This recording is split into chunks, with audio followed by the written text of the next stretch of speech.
우리 그 미주 있죠? 미국 거기 빠진 단체가 하나 있는데 그 국내 지분은 설명하고 본 단체를 빠뜨려서 그 하나 좀 필기하는데 숙모학교 밑에다 쓰셔도 돼요.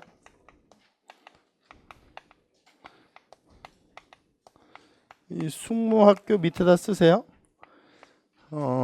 대조선국민군단이라고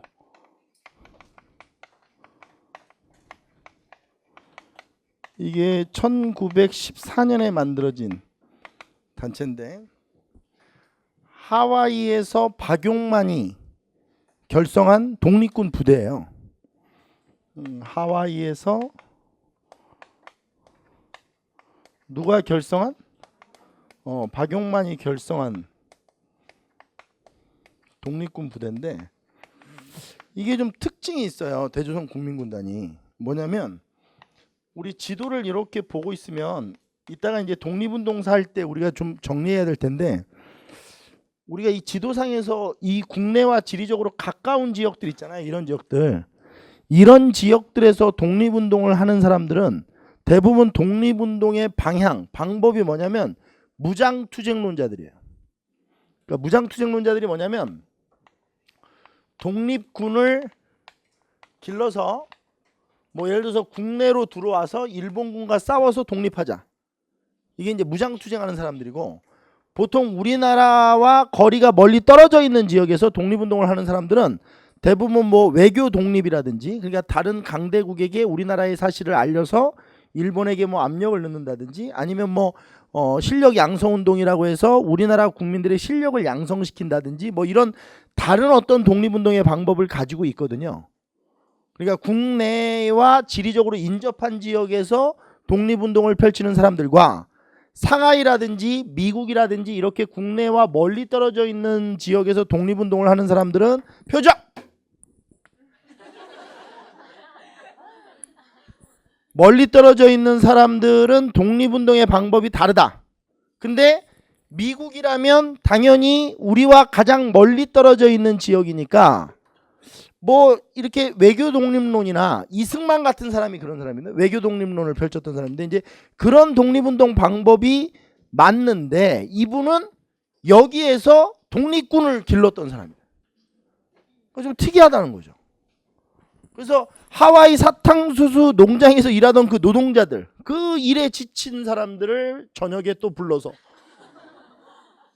목총을 만들어서 군사훈련을 시키고 그랬던 분이래요. 참 뭐 어떻게 표현할 길이 없습니다. 참 실제로 이 박용만이라는 분은 군복을 입고 다니셨대요. 군인처럼. 그리고 이승만과 대한인 국민회에서 같이 활동을 했지만 이승만과는 독립운동 노선이 완전히 달랐던. 그래서 이승만한테 욕을 가장 많이 했던 사람 중에 한 분. 이승만한테 했던 욕 중에서 박용만이 직접 했던 얘기는 스테이크를 쓸면서 하는 것도 독립운동이더냐. 그러니까 양복 쫙 입고 미국 국회의원들 만나서 레스토랑에서 이렇게 스테이크 쓸면서 우리나라 사정을 알리고 뭐 이승만이가 그런 활동을 했었거든요. 그것도 독립운동이더냐. 뭐 이렇게 좀 많이 그러니까 우리나라 아까 얘기했던 애니깽이나 이런 사탕수 노동자들이 보내준 돈을 가지고 뭐 양복을 해 입고 이승만이가 막 그랬다니까 그거에 대해서 이 박용만이가 굉장히 좀 불쾌감을 많이 드러냈어요. 실제로 이승만이가 하와이에 왔을 때 이 하와이는 이제 박용만의 어떤 그 지역이거든요. 근데 이제 하와이에 이승만이가 왔을 때 이 하와이 사탕수 노동자들이 막 똥을 던지거든요. 이승만이한테. 유명한 일화예요. 그리고 이제 이게 무슨 말이냐면 애니깽들이 이제 똥을 던진 거잖아요. 그래서 이제 해방 이후에 이승만이가 전라도 지역에 와서 정읍발언이라는 걸 해요. 나중에 이제 배우는데 정읍발언 이게 남한만이라도 뭐 단독 정부를 수립하자 뭐 이런 거야. 뭐 통일 정부 아니더라도. 그러니까 이제 그 전라도 사람들이 똥을 던져요. 그러니까 이제 이승만이가 차 안에서 했던 그 유명한 얘기가 아니 전라도 사람들은 애니깽처럼 나를 싫어해. 라고 해서 전라도 사람들을 부르는 비하 용어인 깽깽이라는 말이 한참 우리나라에서 유행을 해요. 자유당 시절과 공화당 시절 때 전라도 사람들이 이렇게 깽깽이라고 불렀거든요. 그게 거기서 유래된 말이에요. 애니깽처럼 나를 싫어해 전라도 사람들은. 지금 젊은 사람들은 보니까 또 이상한 말 쓰더라고. 뭐 홍어? 뭐 이런 말을 쓰면서 전라도 지역 사람들을 뭐 또 비하하기도 하고 뭐 그러더라고요. 제가 나중에 얘기를 다시 하겠지만 제가 어저께도 수업하면서 그런 얘기 했는데 좀 제발 그러지 마세요. 아우 너무 후져 보이니까. 젊은 사람들이 이렇게 지역 감정 조장하는 얘기들 하고 그러잖아요. 아 그럼 본인은 못 느끼죠. 아우 졸라 후져 보여요. 그렇게 후져 보일 수 없어요. 나이 드신 분들은 지역 감정이 어느 정도 있어요. 왜냐하면 그 지역 때문에 차별을 직접 받았었거든요. 실제로. 근데 여러분들은 그런 시절에서 산 사람들이 아니잖아요. 근데 왜 지역 감정을 왜 갖고 있어요? 골품제도만큼 후져 보여. 그러면 말 다 했지? 그게 얼마나 후진 건지. 그리고 국내 지부로 뭐를 두고 있었다고요? 조선 국민회. 국내 지부로 조선 국민회를 설치했었다. 설치. 이게 1915년이죠. 이렇게 정리를 좀 해두시면 됩니다. 대조선 국민군단까지 기억을 좀 해두시면 됩니다. 암기를 좀 하셔야 돼요. 자, 그다음 페이지를 완전히 넘깁니다.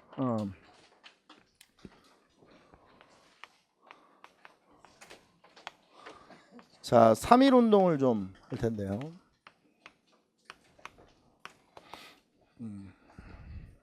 고등학생들이 필수되기 전에 고등학생들한테 읽어보라고 그러니까 3.1 운동이라고 읽었다며요. 국사가 필수되는데 역할을 많이 했답니다. 안중근, 안창호를 구분을 못하고 뭐 안중근하고 안창호하고 구분을 못할 수 있죠. 뭐 그럴 수 있죠. 아무튼 3.1 운동은 우리나라 독립운동사에서 아주 가장 큰 사건이면서 우리나라 독립운동의 모든 방향을 바꿔놓은 사건입니다. 하다못해 일본의 통치 방식이 바뀌었으니까요. 이것 때문에. 그래서 이 3.1 운동을 정리를 잘 하셔야 됩니다. 그리고 이 3.1 운동 때문에 뭐가 만들어지는 거냐면 대한민국 임시정부가 수립되는 거거든요. 그래서 우리나라 독립운동사에서 저한테 우리나라 독립운동사에서 가장 중요한 게 뭡니까? 물으면 저는 숨도 안 쉬고 3.1 운동이라고 합니다. 3.1 운동이 가장 중요한 사건이죠. 그거보다 중요한 사건은 없습니다. 3.1 운동보다. 그리고 가장 중요한 독립운동 단체는 대한민국 임시정부죠.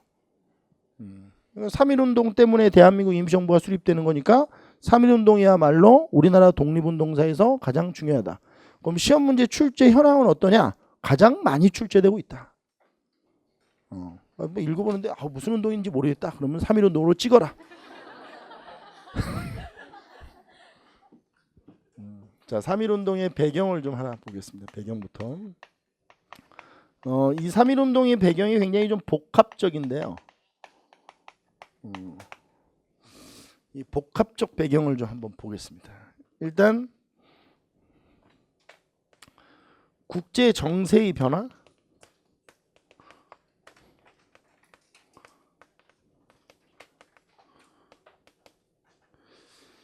이 국제 정세의 변화를 보여주는 게 첫 번째로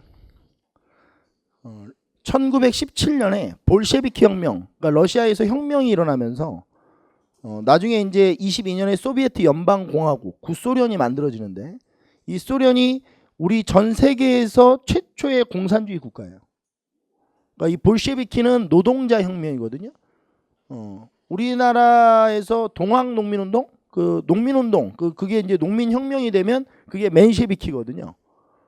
이 노동자들이 중심이 돼서 운동을 일으킨 걸 볼셰비키 혁명이라고 하는데 이 러시아의 볼셰비키 혁명은 성공을 하죠. 실제로 프롤레타리아가 정권을 장악을 합니다. 그래서 세계사에 엄청난 변화가 일어나는 거죠. 그리고 이 이후에 세계 최초로 뭐가 만들어져요? 사회주의 국가가 탄생합니다. 그게 그 소련이에요. 소련. 그러면 이게 우리나라에 무슨 영향을 주느냐? 엄청난 영향을 준다. 러시아 혁명.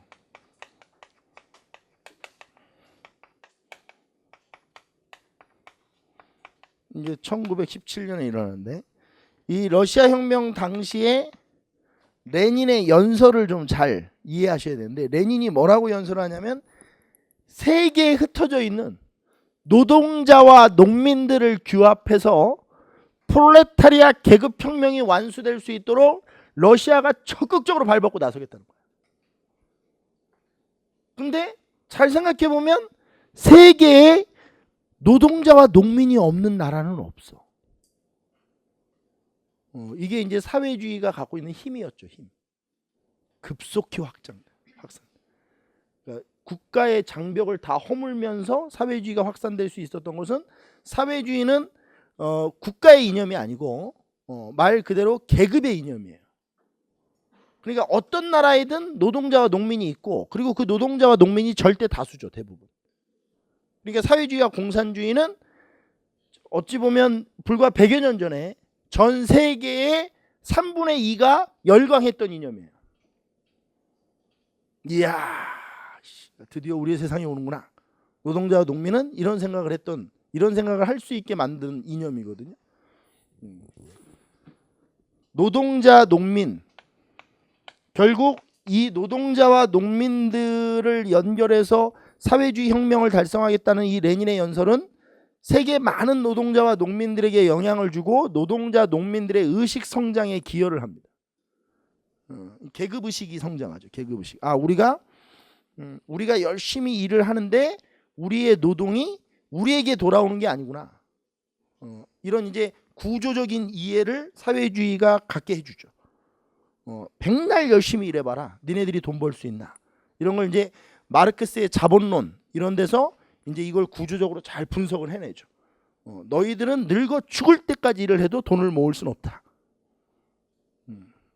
아빠는 14시간씩 일을 하는데 16시간씩 일을 하면 그럼 우리 집이 좀 더 나아질까? 아, 절대 그런 일은 발생하지 않는다. 그거를 사회주의 이론가들이 이제 말을 하면서 노동자 농민들의 의식이 성장하게 돼요. 노동자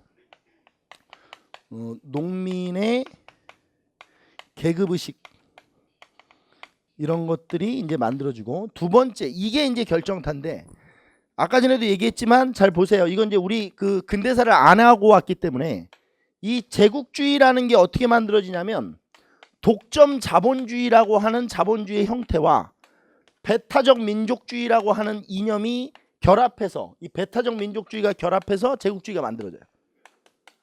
이 두 개의 이데올로기가 결합해서 그러니까 독점 자본주의와 배타적 민족주의. 그러니까 다른 나라는 다 죽여버리고 우리 민족만 사는 거죠. 자본주의가 원래 또 이런 거니까.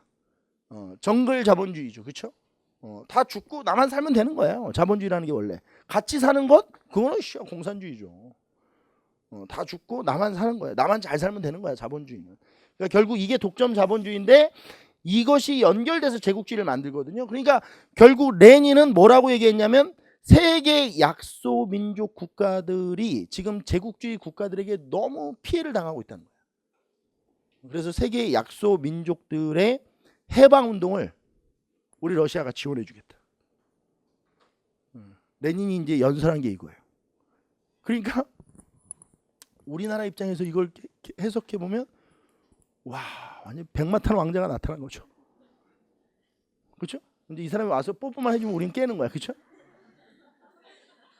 그렇죠? 잠자고 있는데 막 이 사람이 와서 이렇게 뽀뽀 해주면 그냥 바로 깨는. 세계에서 가장 큰 나라고, 그렇죠?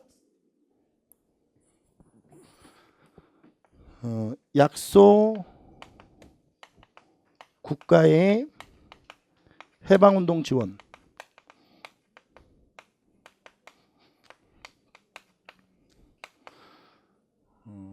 그리고 이 러시아 혁명의 이 연도가 세계사에서 굉장히 좀 중요한 연도인데 이걸 왜 외워놓으셔야 되냐면 우리나라는 러시아 혁명 이후에 사회주의가 들어오는 거예요. 알겠습니까?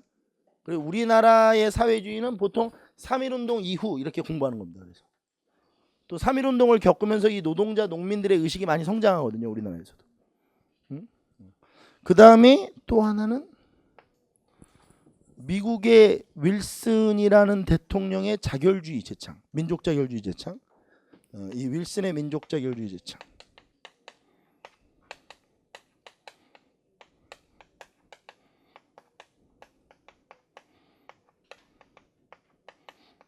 이거는 아까 전에 얘기를 했으니까 해보면 이게 원래 파리 강화회의가 1919년 1월에 열리거든요. 근데 윌슨의 민족 자결주의는 1918년 12월에 발표돼요. 이게 이제 파리 강화회의에 어떤 영향을 주는 거거든요, 직접적으로. 그래서 1918년으로 이렇게 써 있어요. 1919년이라고 해도 무방하다. 그럼 민족 자결주의는 제가 아까 전에 뭐라고 그랬죠? 약소 민족들이 스스로 살 수 있는 권리를 보장해 줘야 한다. 이걸 강대국이었던 미국이 얘기를 한 거죠. 여기에 한계는 승전국들이 가지고 있는 식민지 국가는 여기에 적용되지 않는다.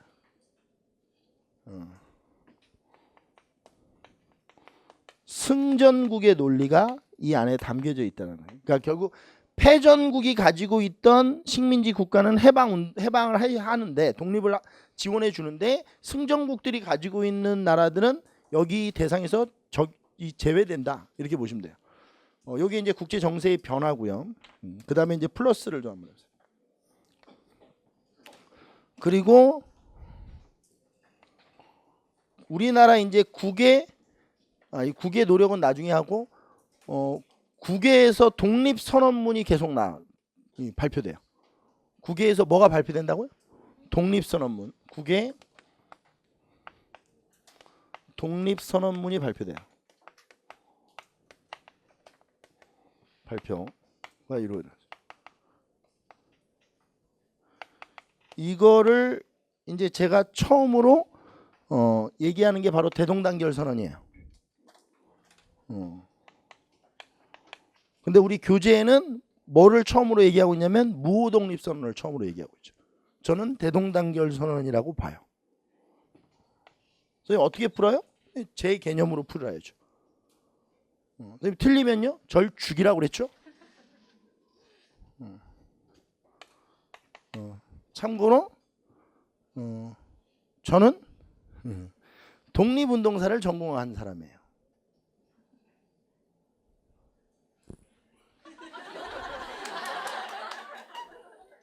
제 얘기대로 풀어라. 대동단결 선언인데 1917년이고요. 이건 우리 아까 전에 어디서 발표했다고 그랬죠? 신한 청년당? 청년회? 그런 단체는 어디 있는 거야 또? 마을 청년회야? 신한혁명당에서 발표했죠?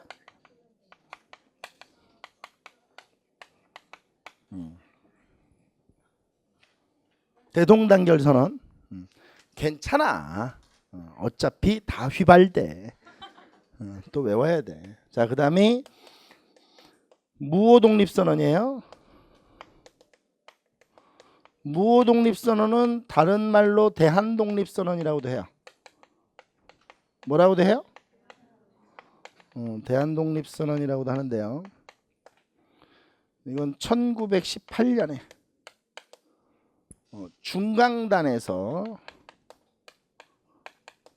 발표를 합니다. 이게 이제 조소왕이라는 사람이 작성을 했대요. 처음에 조소왕이 작성을 했고 만주 지역의 민족 대표로 꼽히는 39명이 발기를 해서 만주 독립운동가 39명이 이거를 발기를 해서 발표를 한 거죠. 이 무호독립선언은 기미독립선언과 비교해서 시험에 잘 나오는데 내용이 아주 중요해요. 이 내용이 무장 독립투쟁을 강조하고 있다. 그러니까 기미독립선언 같은 경우는 읽어보면 폭력적 투쟁 양상을 주장하고 있지는 않거든요. 폭력투쟁의 양상이 없어요. 기미독립선언서에는. 우리 기미독립선언문은 국어 시간에 배우기도 하죠. 누가 좀 해. 뭐 두 과목 중에 한 과목은 해야 될 거 아니야, 그죠?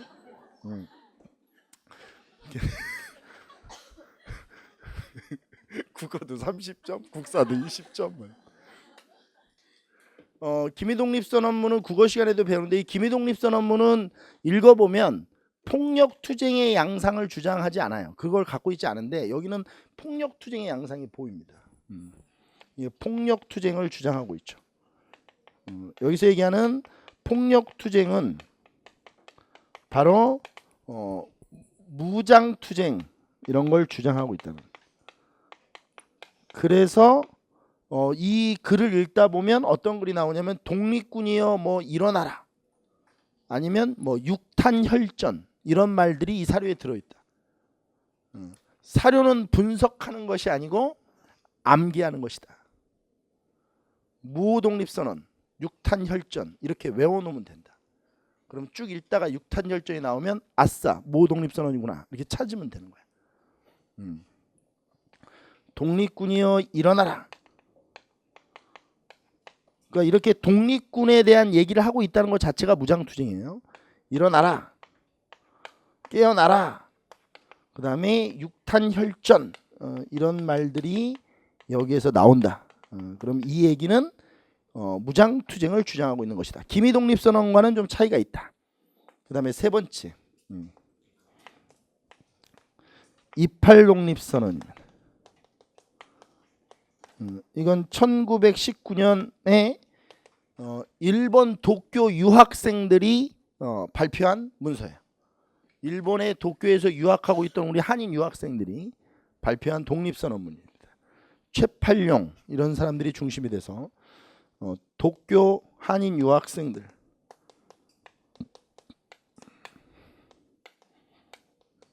유학생이 발표한 거죠. 내용을 보면 28독립선언의 사료를 분석할 때 내용을 보면 민족 자결주의를 3조항이 뭐냐면 민족 자결주의를 우리 민족에게도 적용시켜달라. 무슨 말인지 이해돼요? 민족 자결주의를 어디에도 적용해달라? 우리나라에게도 적용시켜라. 이게 28독립선언문의 내용입니다. 그러니까 읽다가 이런 내용이 나오면 아 이거 28독립선언이구나 이렇게 보시면 돼요. 민족 자결주의를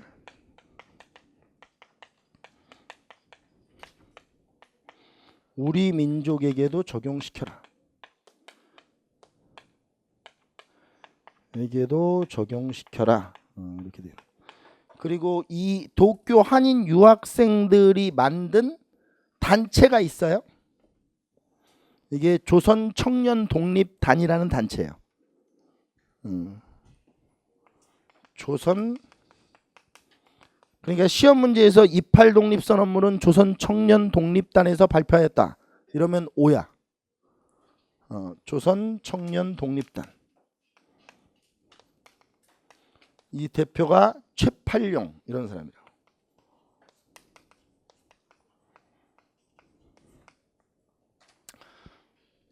그리고 여기에다 플러스 밑에다 지금 복합적이라고 그랬죠? 여기다 밑에다 쓰시는 거예요, 여러분들은.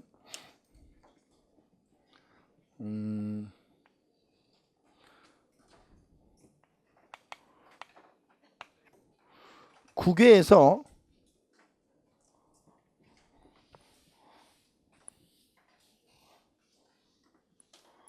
활발한 독립운동이 펼쳐지고 있었는데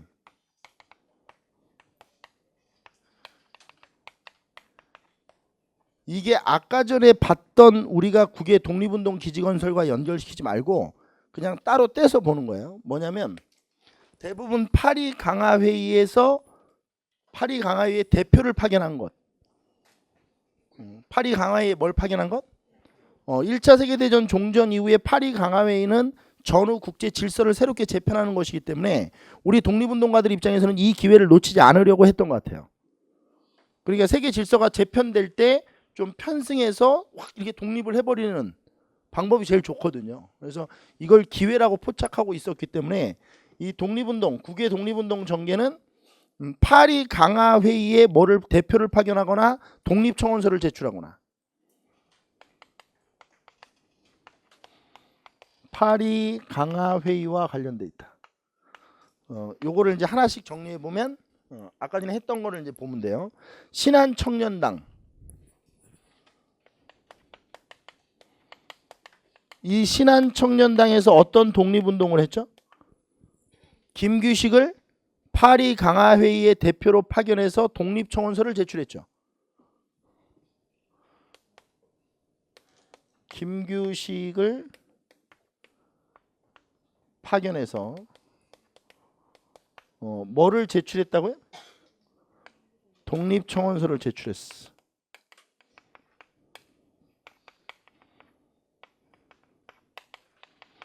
요게 신한청년당에서 했던 국외 독립운동이 전개죠. 그 다음에 블라디보스토크도 한번 할까요?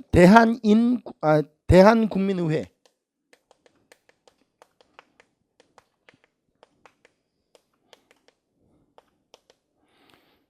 이건 블라디보스토크에 있었던 거예요. 어디에 있었던 것? 블라디보스토크 대한국민의회. 여기서도 고창일을 윤해, 고창일 이런 사람들을 대표로 파견해요. 실제로 파견도 되고 윤해, 고창일을 대표로 파견했다. 고창일을 파견했다. 어디에?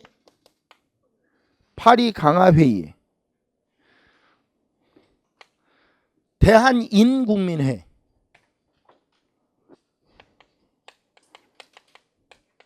아씨 이거 틀릴 것 같아. 씨. 이거 어렵네 이거. 이거 나오면 틀릴 것 같은데? 틀리세요. 정리 잘하세요.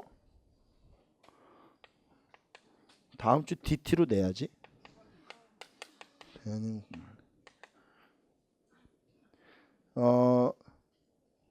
대한인국민에서 정한경을 대표로 파견하려고 계획을 하는데 이거는 실행이 안 돼요. 뭐가 안 된다고요? 실행이 안 돼요. 정한경 파견 계획을 세우죠. 근데 요거는 실행이 안 돼요.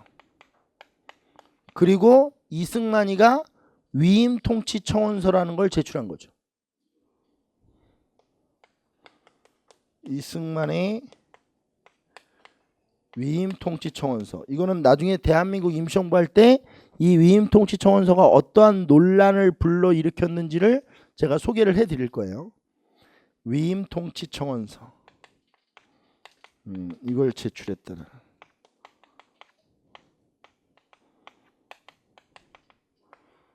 요게 국외 독립운동 전개예요. 그리고 여기다 이제 이렇게 쓰셨으면 여기다도 플러스를 하시고 여기다도 플러스를 밑에다 하셔도 되고 뭐 이렇게 4개를 지금 해야 돼요. 4개. 이게 마지막이 뭐냐면 국내 움직임이에요. 무슨 움직임? 국내 상황.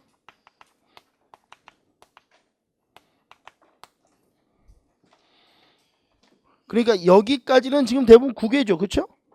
그러니까 이거는 국제사회가 변화되는 거고 국제 정세가 변화된 거고 이거는 국외 독립선언문이 반포되고 있는 거고 이거는 국외에서 우리나라 그 독립 그 운동 기지를 중심으로 해서 독립운동이 전개되고 있는 거고 이거는 국내 상황이다. 이런 것들이 복합적으로 배경이 돼서 뭐가 터졌다는 거예요. 3.1운동이 터졌다 이런 거죠.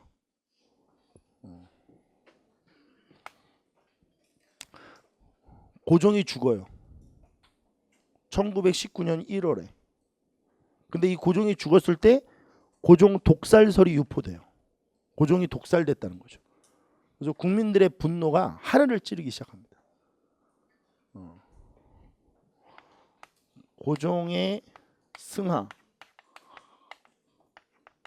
1919년 1월인데 이 고종 독살설이 유포가 돼요. 고종 독살설 유포.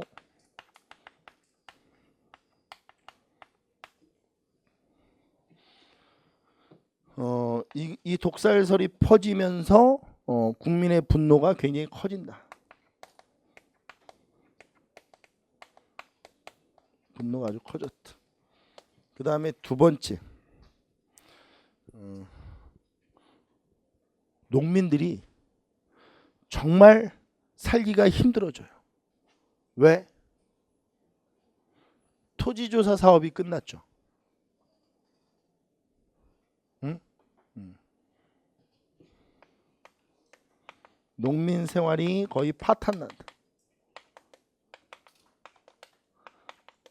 이게 토지조사 사업 이후에 이렇게 된다.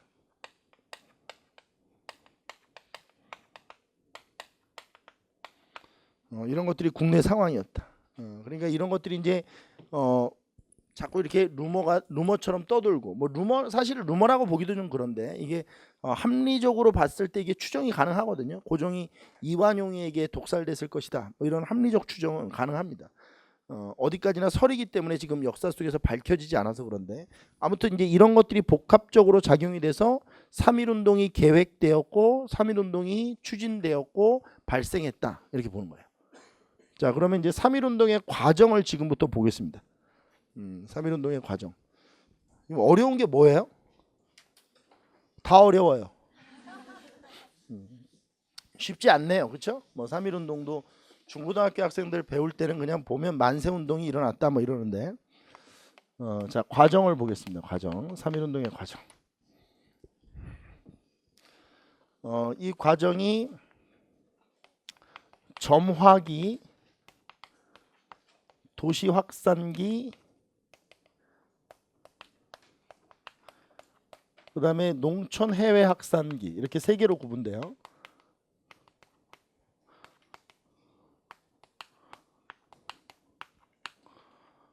일단 점화기부터 보죠.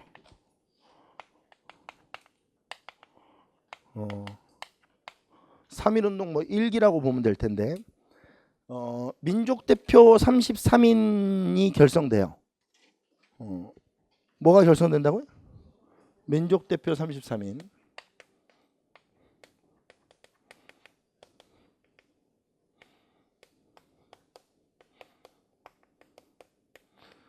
이 결성된 이후에 최남선이 기미 독립선언서를 작성하죠. 최남선의 기미 독립선언서.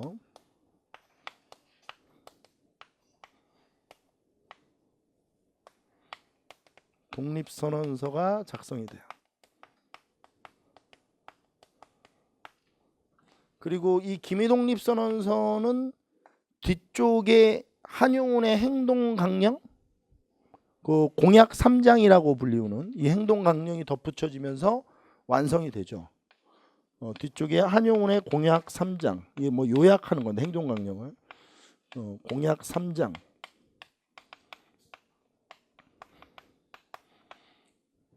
그리고 결국 학생 대표가 합류하죠. 대표가 합류됩니다. 이게 이제 점화기 때 있었던 일이죠. 그리고 이걸 그대로 정리해 보면 민족 대표 33인 중에 29명이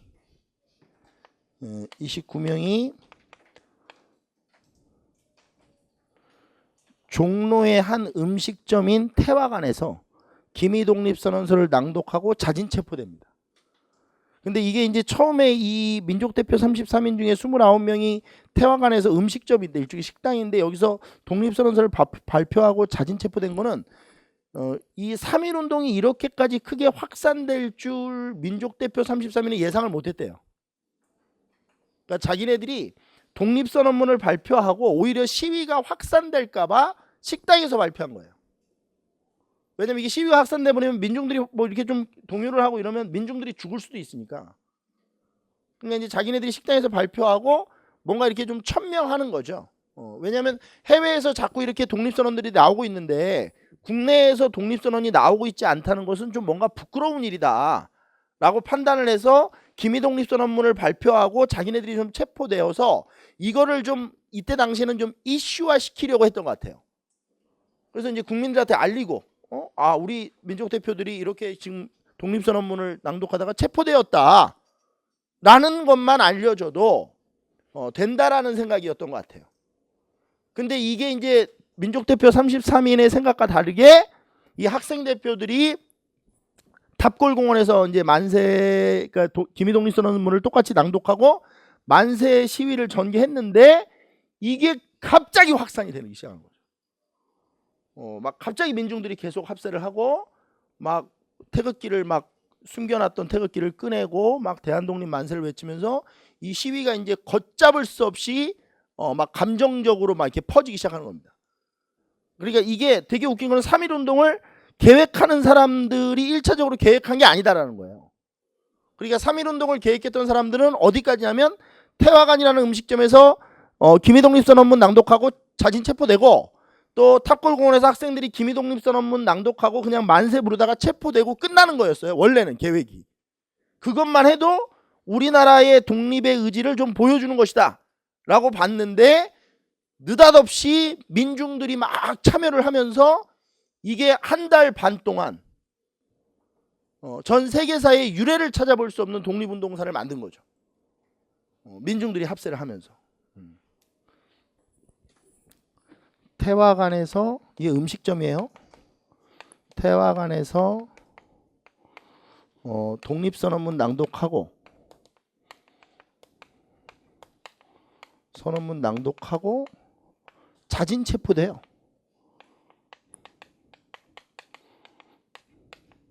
이게 이제 점화기에서 있었던 일. 그리고 이 학생 대표들은 또 학생 대표대로 이제 탑골 공원에서 무슨 공원? 탑골 공원에서 똑같아요.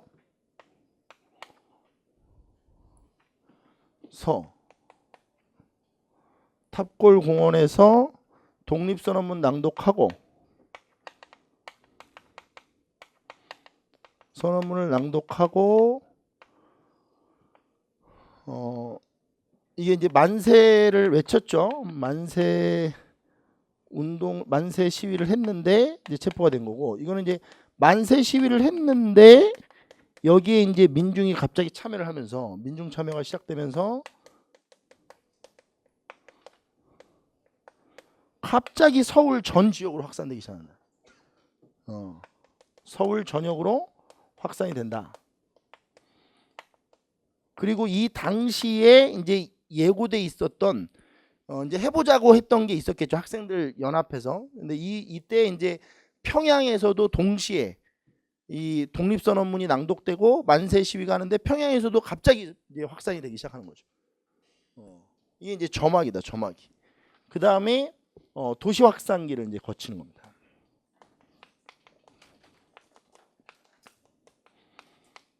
대도시를 중심으로 확산된다.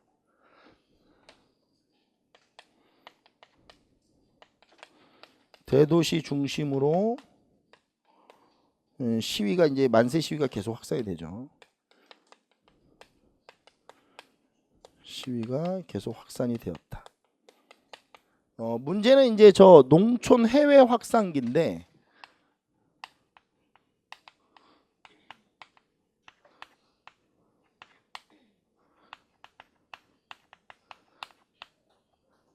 이게 3월 말부터 4월 중순까지, 그러니까 3월 1일에 시작됐던 이 만세 시위가 이제 3월 말이 되면 정점으로 치닫거든요. 그 절정으로 치닫는데, 그 절정 때 이제 농촌 확산이 일어났던 거예요. 근데 문제는 농촌으로 확산되면서 어떤 일이 일어나냐면, 그 전에는 비폭력 만세 시위였는데 농민들에게 이게 시위가 확산되면서 갑자기 폭력 투쟁 양상으로 바뀐다. 왜냐하면 농민들은 집에 무기가 있어요. 집집마다. 그것도 많죠, 무기가. 폭력 투쟁 양상을 띠게 되는데,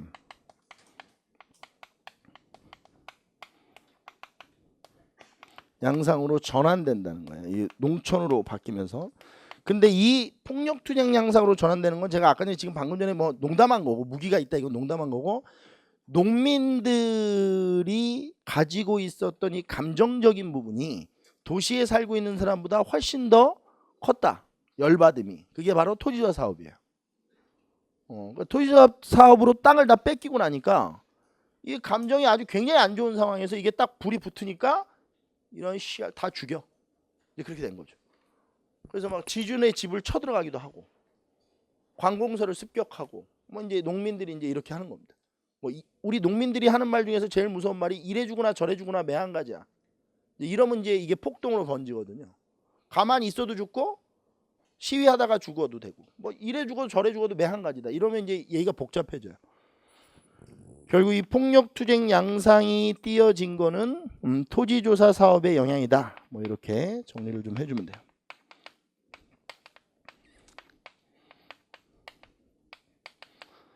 그 다음에 또 하나 이 해외 확산기에서 우리가 주목해 볼 만한 게 있는데 만주, 연해주, 미국 그러니까 우리나라에서 독립운동 기지를 만들었던 모든 지역에서는 다 3.1운동이 일어나는 거예요. 그러니까 아까 전에 우리 방금 저번 시간에 배웠던 해외 독립운동 기지가 건설되었던 지역에서는 다 뭐가 일어난다고 보시면 돼요. 3.1운동이 일어난다 이렇게 보시면 돼요. 만주, 연해주 블라디보스토크, 그 다음에 뭐 상하이, 미주, 미국 할 것 없이 다 3.1운동이 일어나는데 특히 주목해봐야 될 것은 이 미주에서 발생됐던 필라델피아 한인 자유대회거든요. 이 한인들이 필라델피아에서 한인 자유대회를 개최하는데 이제 플랜카드를 이렇게 하고 우리나라 이제 독립운동을 알리고 독립운동을 우리가 하고 있다는 것을 이제 필라델피아에 미 의회가 있거든요. 지금 우리로 얘기하면 이제 미국 국회의사당 앞에서 우리 좀 도와달라고 미국 국회의원들한테 그렇게 시위를 한 겁니다. 우리 좀 봐달라고. 우리가 지금 이렇게 애타게 독립을 원하고 있다고. 너희들이 좀 도와달라고 그렇게 이제 미국에게 호소를 한 겁니다. 정리를 좀 해보면 필라델피아 한인 자유대 조심은 안 돼요. 필라델피아 한인 자유대회 이거를 좀 잘 기억하셔야 되고 이 필라델피아 한인 자유대회를 이끌었던 사람이 서재필이라는 사람. 독립협회와 관련돼 있었던 분이죠. 이렇게 기억을 해두시면 됩니다. 자 그러면 요게 이제 과정이에요. 이렇게 했는데 마지막으로 이 과정에서 중요한 게 뭐냐? 일본의 무력 진압이 있다. 뭐 초기서부터 무력 진압이 있었어요. 일본이 뭐 헌병 경찰 통치 기간이니까 화들짝 놀랬겠죠 처음에. 그러다가 얘네들이 좀 이렇게 뭔가 이렇게 진압을 하면 진압되는 것이 보여야 하는데 계속 확산되니까 너무 놀라운 거예요. 이런 것들이 지네들 스스로도 그러니까 이게 하면 진압을 하면 좀 이렇게 사그라들어야 되는데 전혀 사그라들질 않으니까 그러면 이제 이렇게 되면 이제 무력의 어떤 무력 진압의 강도가 더 강해지죠. 일제의 무력 진압이 있었다.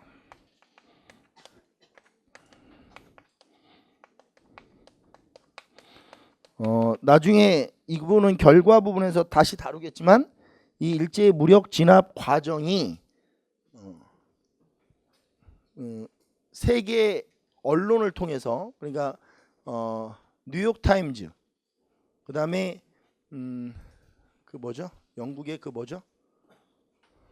영국의 유명한 하여튼 그 신문들의 기자가 이 탄압하는 걸 보고 이거를 국제면 기사에다 실어버려요. 근데 여기서 이제 어떤 기자가 영국의 기자인데 왜 그 이름이 기억이 안 나요? 영국 신문 중에서 유명한 신문이 뭐지? 제일 유명한 신문이? 기억이 안 나지 갑자기? 아, 나 바본가 봐. 근데 이제 그 신문 기자가 뭘 어떻게 실었냐면 제암리 학살 사건을 실었는데 제암리 학살 사건이 뭐냐면 일본 애들이 이제 이 진압한다고 교회에다 제암리에 살고 있는 마을 사람들을 다 모아놓고 밖에서 총을 쏴버린 거야. 교회는 나무로 되어 있는데 총을 쏘니까 애기 엄마가 창문을 깨고 갓난애기 그때 당시에 이제 그 기자 표현으로는 돌이 지나지니까 한 1년이 지난 것 같지 않은 그 애기를 살려달라고 엄마가 이제 아기는 죽이지 말라고 이제 살려달라고 창밖으로 이렇게 아기를 막 소리를 지르면서 이제 빼니까 일본 군인이 대검으로 애 머리를 탁 찌르는 그걸 보고 이 영국인 기자가 이거는 아닌 것 같은데 라고 하면서 이제 글을 쓴 거예요. 그래서 그 기사가 이제 알려지고 보도되고 이러면서 일본이 굉장히 곤궁에 처해요. 그러니까 세계 여론이 굉장히 안 좋아지죠, 일본에 대해서. 그러니까 이건 너무하다, 뭐 이런 분위기. 이건 너무하다. 정리 한번 해볼게요. 이 제암리 학살 사건, 요게 시험에 많이 나오죠. 이 제암리가, 이게 제암리가 지금 수원 화성, 거기가 제암리예요. 제암리 학살 사건. 그 다음에 유관순 열사의 순국. 이 유관순 열사도 아주 잔인한 방법으로 죽이죠.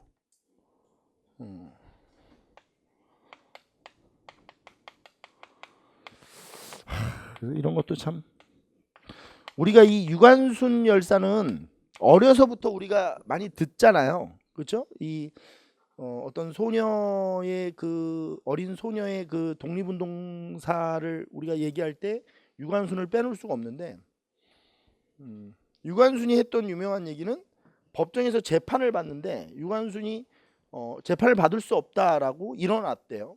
이 재판장에서. 그러니까 놀랬겠죠 다. 그러니까 유관순이 17살의 유관순이 했던 말이, 나는 조선인으로서 내가 아무리 생각해봐도 일본의 법으로 나를 처벌할 필요가 없다. 나는 분명히 조선인인데 왜 일본의 법으로 나를 처벌하려고 하느냐. 내가 이거를 받아들일 용의가 없다. 근데 유관순의 나이가 17살. 참 대단하죠. 이 옥중에서도 계속 만세를 불러서 뭐 여러분들 아시지만 입이 찢기고 뭐 여기가 다 찢어지고 그러죠.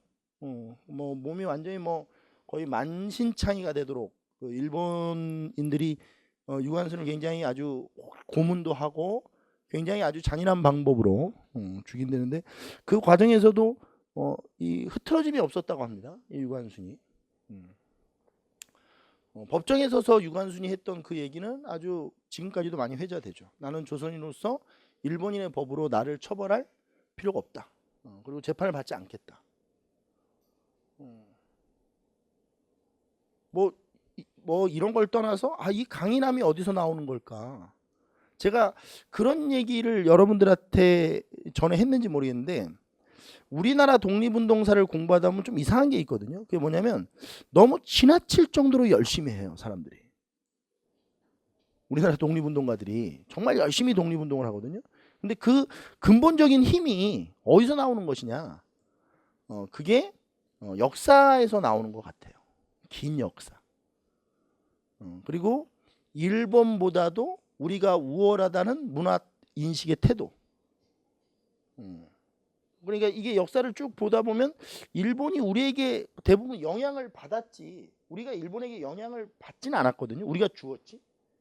근데 이제 그 나라에게 우리가 지배를 당한다는 것이, 이게 납득을 할 수가 없는 거죠. 인정이 안 되는 거예요, 쉽게 얘기하면. 그러니까 옛날부터 이런 거 있잖아요. 우리가 옛날에부터 크는데 옆집에 뭐 영숙이가 있는데 얘가 어려서부터 공부도 잘하고 그랬던 애야. 그래서 나보다 똑똑한 걸 내가 인정을 해. 굉장히 뭐 공부도 잘하고, 나중에 커서 이게 하는데 얘가 엄청나게 잘 됐어. 뭐 TV에도 나오고, 뭐 어떤 뭐 예를 들어서 뭐 어디 교수고, 뭐 스탠퍼드 교수가 됐어, 뭐 하버드 교수가 됐어. 근데 그걸 보면 인정이 되는데, 이게 어렸을 때 무슨 뭐 빌빌 싸다가 내가 막 길거리에서 얘 똥 싸는 것도 보고, 막 20살 넘어서까지 무슨 이게 무슨 분수가 뭐 덧셈 뺄셈이 안 되고 막 이러던 애인데, 갑자기 막 너무 잘 돼 버리면 이게 인정하기가 어렵다는 거죠. 그런 심리적인 것도 있다. 그러니까 우리나라 사람들이 일본을 인정하지 않는 것은 역사성도 있어요. 역사성도. 결국 뭐 일본한테 받은 게 뭐냐 이렇게 물으면 막 고구마 이런 게 답인데, 무슨 이런 나라한테 이렇게 지배를 당한다는 게 선뜻 이해가 안 되는 거죠. 그러니까 이제 독립운동가들도 아마 그랬을 거예요. 저 외놈들한테, 우리 독립운동가들이 했던 말이거든요. 저 외놈들한테, 외놈이라는 표현 자체가 그 얕잡아 부르는 거거든요. 저는 외놈들한테 우리가 지배를 당한다는 것 자체가 수긍이 안 되는 거지. 그러니까 제가 아까 전에도 그런 얘기했지만 예를 들어 프랑스가 뭐 아프리카의 그 세네갈을 지배한다. 그러면 그 세네갈 애들은 독립운동을 잘 못해요. 왜냐하면 문화적 수준 차이가 너무 나니까 그냥 인정해 버리는 거죠. 지배를 받아야 되는 건지 알고 또. 근데 우리는 얘기가 다르다는 거예요. 우리는. 그래서 제가 유관순 열사의 이런 그 당당함도 결국은 역사에서 오는 것이 아니겠느냐. 어디 감히 외놈이 나를 뭐 이런 그런 마음이 좀 있는 거죠. 뭐 상황이 아무리 바뀌었지만 그리고 이 일제의 무력 진압은 결국 세계 여론을 악화시킨다.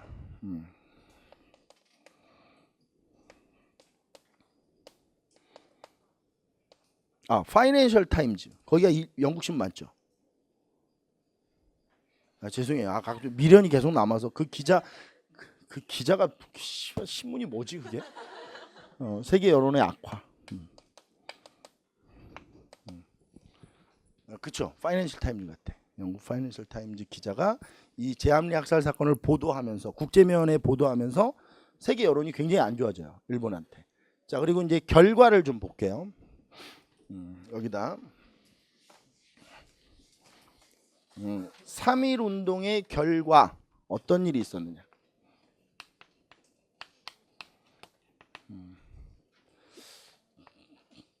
자, 첫 번째 3.1 운동의 결과 우리나라의 독립운동을 세계에 이렇게 알려주는 역할을 했다. 우리나라가 이렇게 독립운동을 펼치면서 독립을 원하고 있다. 이걸 이제 세계에 알린 거죠. 독립 의지를 천명했다. 이건 좀 원론적이긴 하지만 독립 의지를 세계에 천명했다.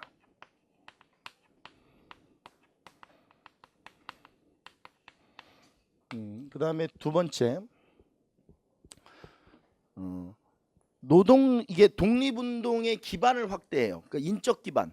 그러니까 노동자와 농민들 뭐 이런 사람들이 이 3.1 운동에 많이 가담하기 시작하면서 이후에 이제 독립운동은 일부 지식인들이 아닌 많은 농민과 노동자들이 가담하는 형태로 전개가 되죠.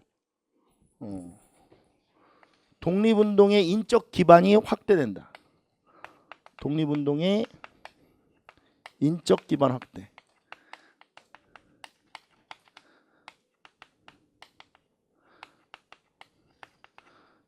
이게 노동자와 농민들의 어떤 참여 이런 것도 일어나죠. 그리고 이후에 사회주의 사상이 확산되는 것도 이유가 돼요. 이거랑 다 연결돼요. 노동자 농민들의 의식 성장과 무슨 사상이 확산되는 것? 사회주의 사상이 유입 확산되기 시작합니다. 그러니까 3.1 운동 이후에 우리나라에선 사회주의가 확산되는 거예요. 사회주의 사상의 유입과 확산.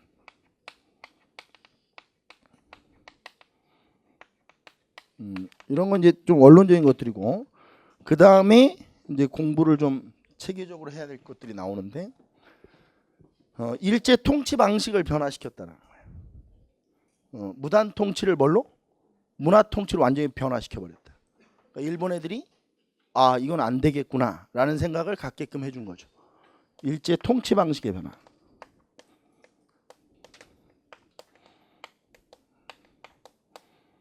이게 변화를 불러일으켰다는 거예요. 뭐로? 무단을 문화로 이게 바꿨다는 거죠.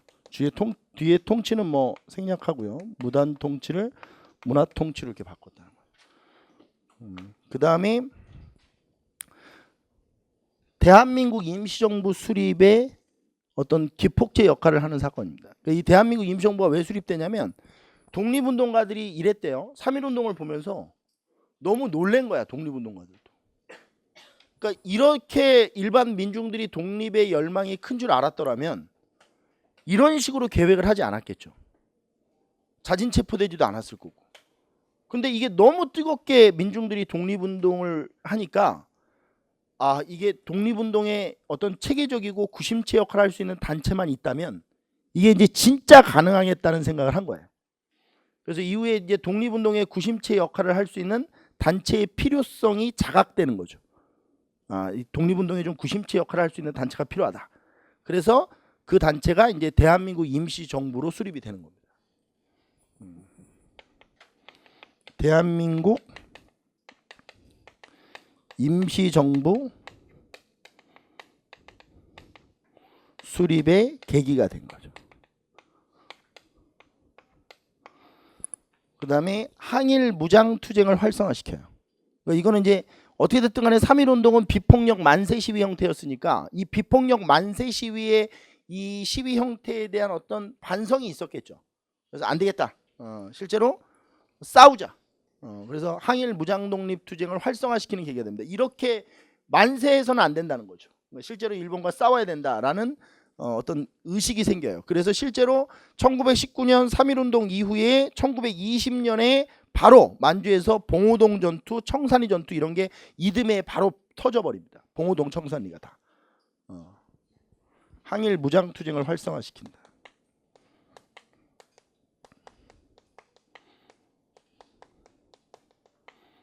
투쟁의 활성화 일어난다. 이건 지금 다 중요한 것들입니다. 노란색으로 쓰는 거.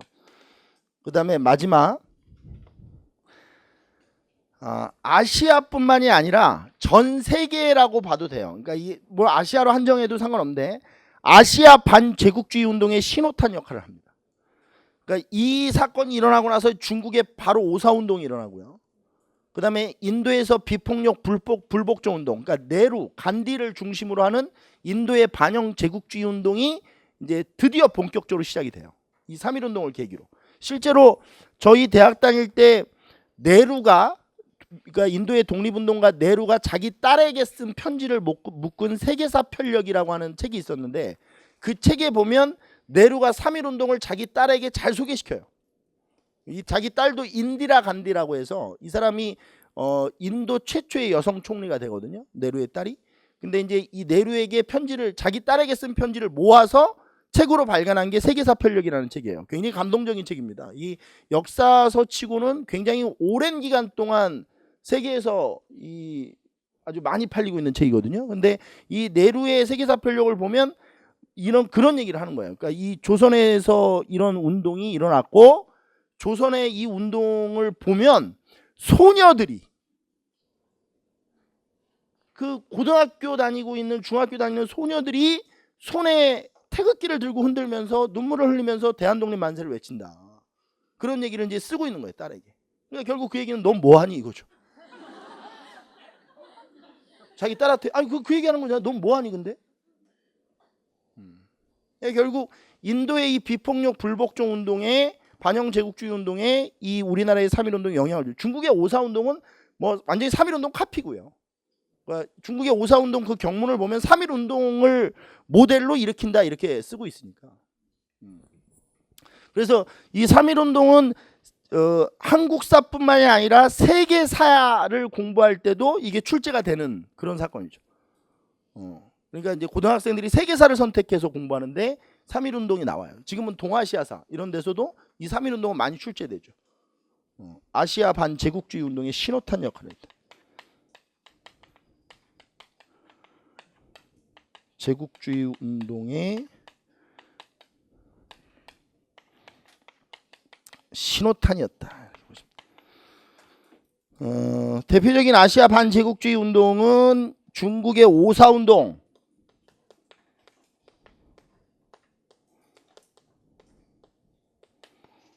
그 다음에 인도의 반영 제국주의 운동, 인도 반영 제국주의 운동, 비폭력 불복종 운동이죠. 반영 제국주의 운동 이런 것들이 결국 우리나라 3.1운동의 영향을 받아 일어난다. 결국 간디도 유관순의 영향을 받았다. 뭐 이런 얘기 하고 싶은 거예요, 우리나라. 중국 이 인도 사람들한테 제일 존경하는 인물이 누굽니까? 이렇게 물으면 다 간디라고 하죠. 그렇죠? 인도에서의 이 독립운동은 굉장히 대단한 거죠. 자, 포커스를 하고 마무리를 좀 3.1운동을 하는데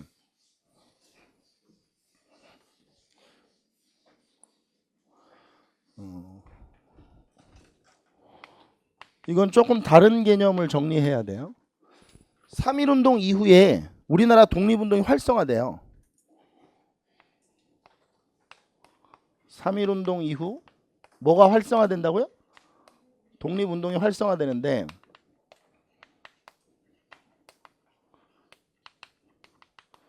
이 활성화되는 것까지 좋았는데 독립운동의 방법이 매우 다양해져요. 그러면서 이 독립운동 역량을 하나로 모으지 못하는 한계를 드러내기 시작합니다. 그러니까 너무나도 많은 독립운동 방법이 나오다 보니까 각자 다 생각이 다른 거야. 독립운동의 활성화, 이게 독립운동 방법의 다양성을 만들어낸다.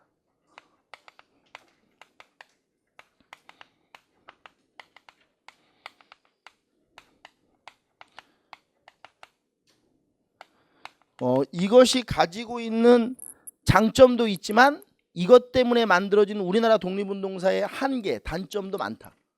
그러니까 역량이 집중되지 못한다. 예를 하나 들어볼게요. 하나씩. 독립운동 방법입니다. 외교 독립론이라는 게 있어요. 우리나라는. 무슨 독립론? 외교 독립론은 어떻게 해서 독립하자는 거예요? 말 그대로 외교적 노력을 통해서 독립을 하자. 그러니까 뭐 미국이나 프랑스 이런 나라들에게 우리나라의 사정을 알리고 그 나라들이 국제연맹이나 이런 데서 좀 일본을 좀 이렇게 일본에게 압력을 해서 우리를 좀 풀어날 수 있도록 우리가 풀어날 수 있도록 좀 도움을 주는 거죠. 외교 독립론입니다. 이거를 이제 줄기차게 주장했던 사람이 누구예요? 이승만인데, 이승만. 대표적인 인물이 이승만이죠. 이승만.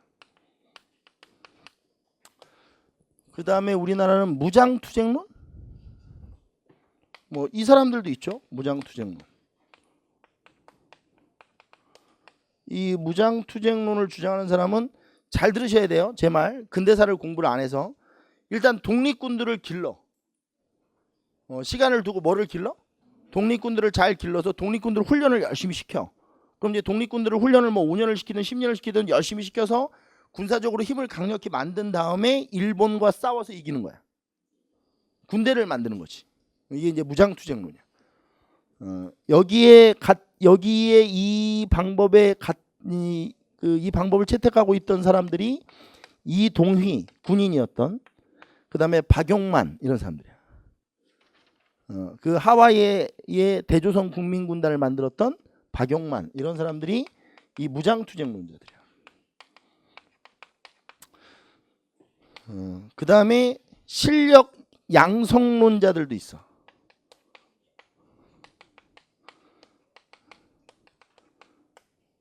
이거는 우리 실력을 키우자는 거야.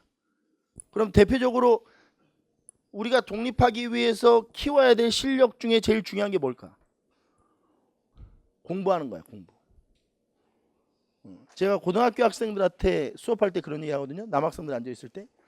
남학생들만 있을 때요. 여학생 같이 섞여 있을 때 요즘에 그런 얘기 하면 나 갑니다, 완전히. 네가 좋아하는 여자가 있어.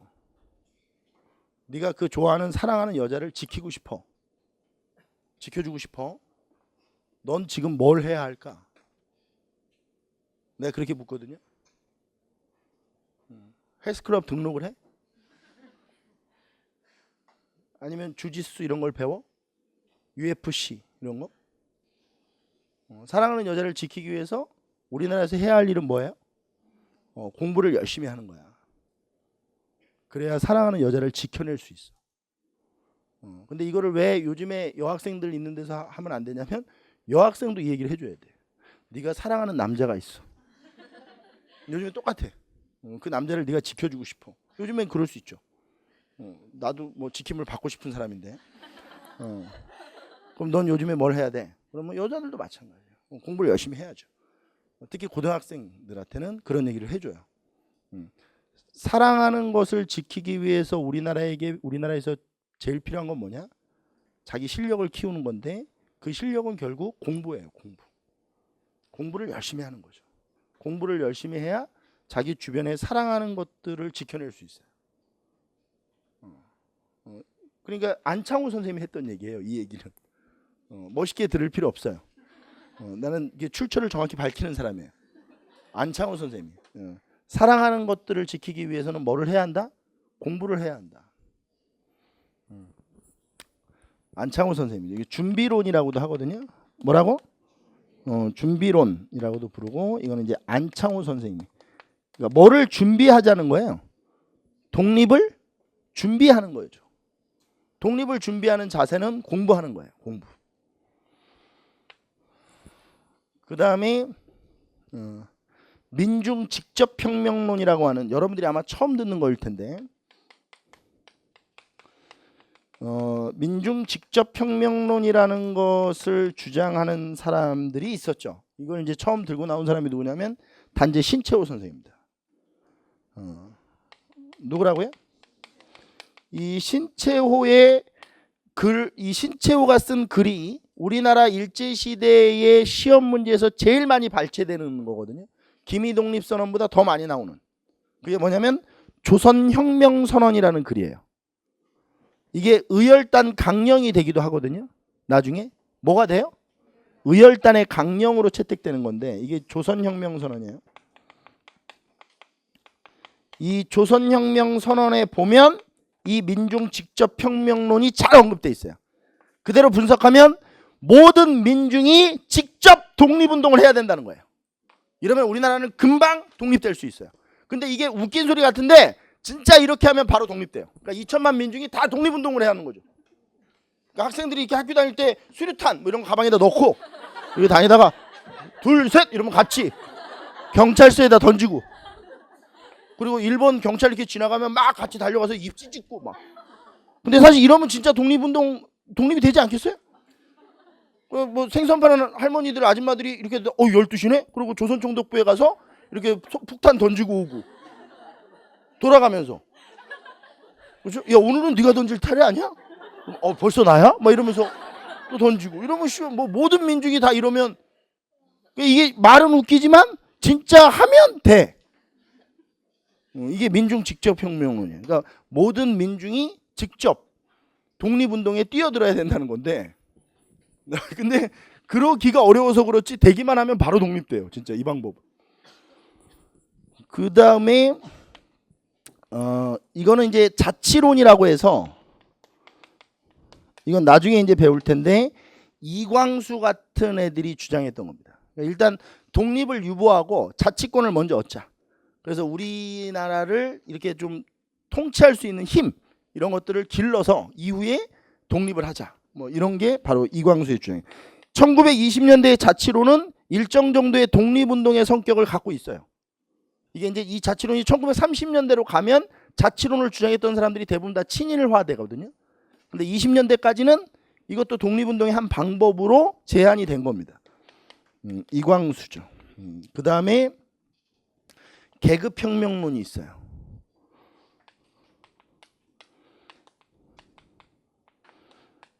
이 계급혁명론은 느낌대로 가시면 되는데 사회주의자들, 공산주의자들이 주로 펼쳤던 독립운동 방법인데, 계급혁명이라는 게 뭐냐면 프롤레타리아 계급이 부르주아를 다 쓰러뜨려 버리고 프롤레타리아가 지배하는 나라를 만들자 이거예요. 근데 이게 왜 독립운동이 되냐? 그럼 이때 부르주아는 누구냐 이거예요. 일제시대 때 부르주아들이 누구겠어? 일본인 아니면 친일파겠지. 그러니까 이게 독립운동이 될 수 있는 거예요.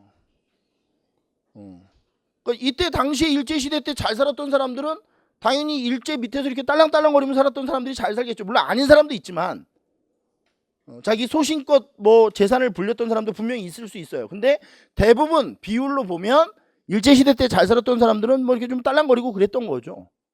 만약에 독립운동 했다면 잘 살았겠어요? 그건 죽었겠죠. 일제시대 때 독립운동을 했다면 벌써 죽었겠죠. 어떻게 살아남았겠어요? 근데 이제 잘 살았다는 것은 결국 부르주아였다는 것은 좀 친일적 성향이 있었겠죠. 그럼 이제 그들을 쓸어내는 것 자체가 독립운동으로 볼 수 있어요. 이거는 이제 공산주의자들이 했던 방법이죠. 이게 박헌영 이런 사람들이 주장을 했던 겁니다. 1925년에 뭐 조선공산당 막 이런 거 만들면서 이 계급혁명론이 굉장히 막 활성화되죠. 그 다음에 마지막 민족주의 운동이라고 하는 건데, 무슨 운동? 우리 민족을 최고의 이념 가치로 생각하고 우리 민족이 하나가 될 수 있도록 고민하면서 운동을 펼치는 겁니다. 민족주의 운동이라고도 하는데 이게 이제 백범 김구죠.